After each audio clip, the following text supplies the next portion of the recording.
Radio Hindustan सुनने वाली सभी श्रोताओं को आरजे रजनी का नमस्कार।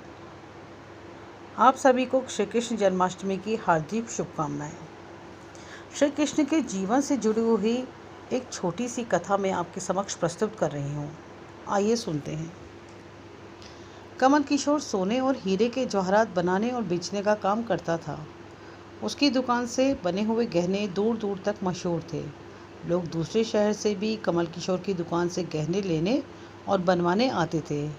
चाहे हाथ के कंगन हो, चाहे गले का हार हो, चाहे कानों के कुंडल हो, उसमें हीरे और सोने की बहुत सुंदर मीनाकारी होती थी कि सब देखने वाले देखते ही रह जाते।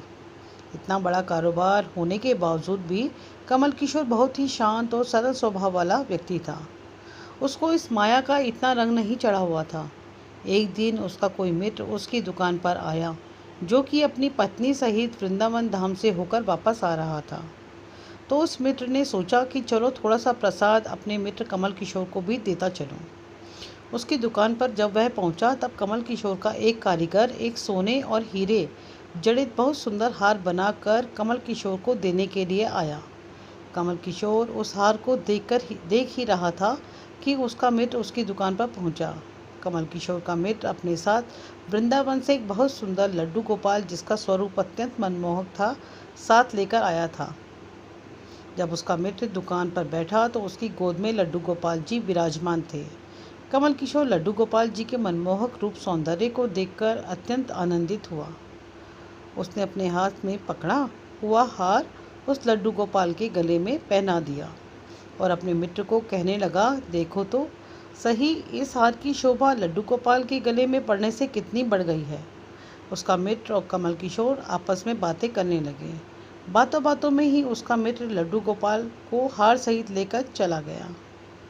दोनों को पता ही नहीं चला कि हार लड्डू गोपाल के गले में ही पड़ा रह गया। कमल किशोर का मित्र अपनी पत्नी सहित एक टैक्सी में सवार होकर अपने घर को रवाना हो गया। जब वह टैक्सी से उतरे तो भूलवश लड्डू गोपाल जी उसी टैक्सी में रह गए। टैक्सी वाला एक गरीब आदमी था, जिसका नाम बाबू था, जो कि दूसरे शहर से यहाँ अपने परिवार का पालन पोषण करने के लिए टैक्सी चलाता था और वह टैक्सी लेकर काफ़ी आगे निकल चुका था। आज उसको अपने घर वापस जाना था, जो कि दूसरे शहर में था। जब टैक्सी लेकर बाबू अपने घर पहुँचा तो उसने जब अपनी टैक्सी की पिछली सीट पर देखा तो उसका ध्यान लड्डू गोपाल जी पर पड़ा, जो कि बड़े शाही तरीके से पिछली सीट पर गले में हार धारण करके सुंदर सी पोशाक पहनकर हाथ में बांसुरी पकड़े हुए पसर कर बैठे हुए थे। बाबू यह देखकर एकदम से घबरा गया कि यह लड्डू गोपाल जी किसके हैं, लेकिन अब वह दूसरे शहर में अपने घर जा चुका था, जो कि काफ़ी दूर था, और वह सवारी का घर भी नहीं जानता था। तो वह दुविधा में पड़ गया कि अब वह क्या करे। लेकिन फिर उसने बड़ी श्रद्धा से हाथ धोकर लड्डू गोपाल जी को उठाया और अपने घर के अंदर ले गया। जैसे ही उसने घर के अंदर प्रवेश किया, उसकी पत्नी ने हाथ में पकड़े लड्डू गोपाल जी को जब देखा तो इतनी सुंदर स्वरूप लड्डू गोपाल जी का देखकर उसकी पत्नी झट से लड्डू गोपाल जी को अपने पति के हाथों से ले लिया।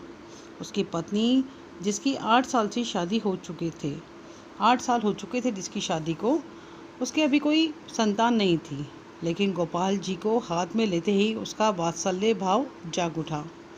उसकी ममतामयी और करुणामयी आंखें झरझर बहने लगीं। ममतावश वात्सल्य भाव के कारण ठाकुर जी को गोद में उठाते ही उसको ऐसा लगा उसने किसी अपने ही बच्चे को गोद में उठाया है। उसके स्तनों से अपने आप दूध निकलने लगा। अपनी ऐसी दशा देख बाबू की पत्नी मालती बहुत हैरान हुई। उसने कसकर गोपाल जी को अपने सीने से लगा लिया और आंखों में आंसू बहाती हुई बोलने लगी, अरे बाबू, तुम नहीं जानते कि आज तुम मेरे लिए कितना अमूल्य रत्न लेकर आए हो। बाबू कुछ समझ नहीं पा रहा था कि मेरी पत्नी को अचानक से क्या हो गया है, लेकिन उसकी पत्नी तो जैसे बावरी सी हो गई थी।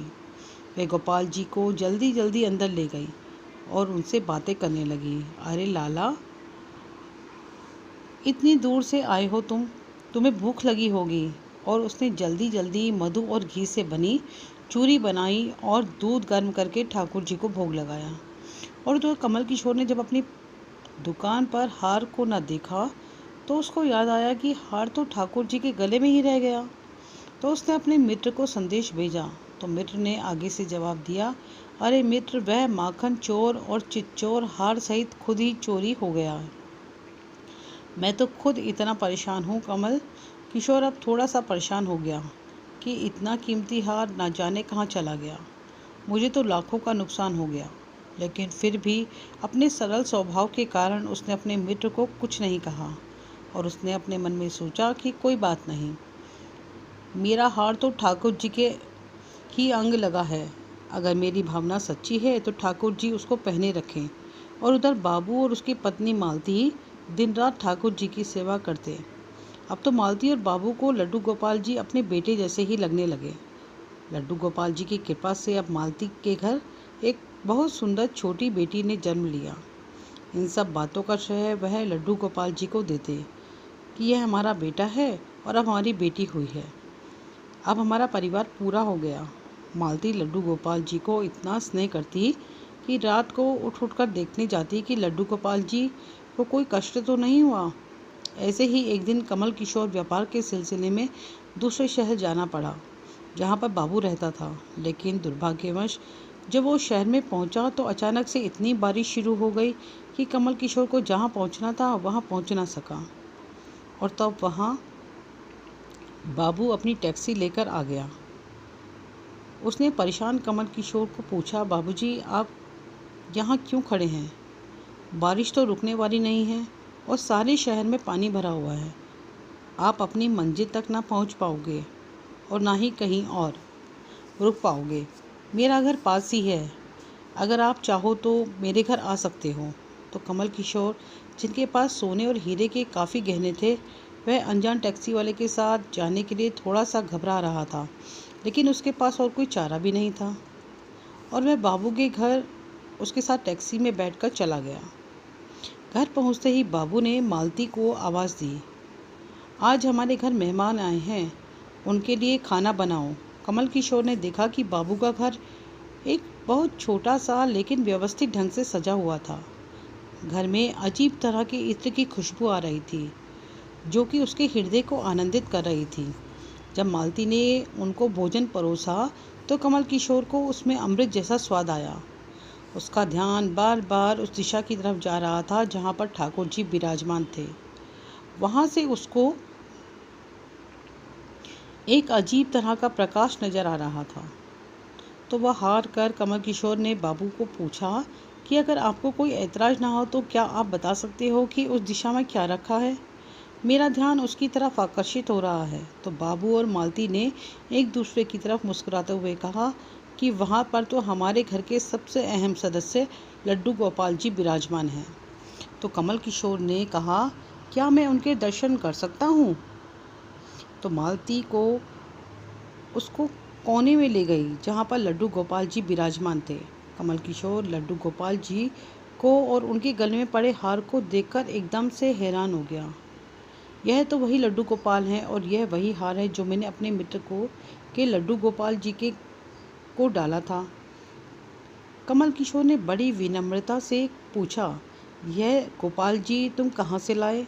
बाबू, जिसके मन में कोई छल कपट नहीं था, उसने कमल किशोर को सारी बात बता दी कि कैसे उसको सौभाग्य से गोपाल जी मिले और उनके हमारे घर आने से हमारा दुर्भाग्य सौभाग्य में बदल गया। तो कमल किशोर ने कहा, क्या तुम जानती हो कि जो हार ठाकुर जी के गले में पड़ा है उसकी कीमत क्या है? तो बाबू और मालती ने बड़ी विनम्रता से हाथ जोड़कर कहा, जो चीज़ हमारे लड्डू गोपाल जी के अंग लग गई, हम उसका मूल्य नहीं जानना चाहते और हमारे लल्ला के सामने किसी चीज़, किसी हार का कोई मोल नहीं है। तो कमल किशोर एकदम से चुप हो गया और उसने मन में सोचा कि चलो अच्छा है, मेरा हार ठाकुर जी ने अपने अंग लगाया हुआ है। अगले दिन जब वह चलने को तैयार हुआ और बाबू उसको टैक्सी में लेकर उनके मंजिल तक पहुंचाने गया,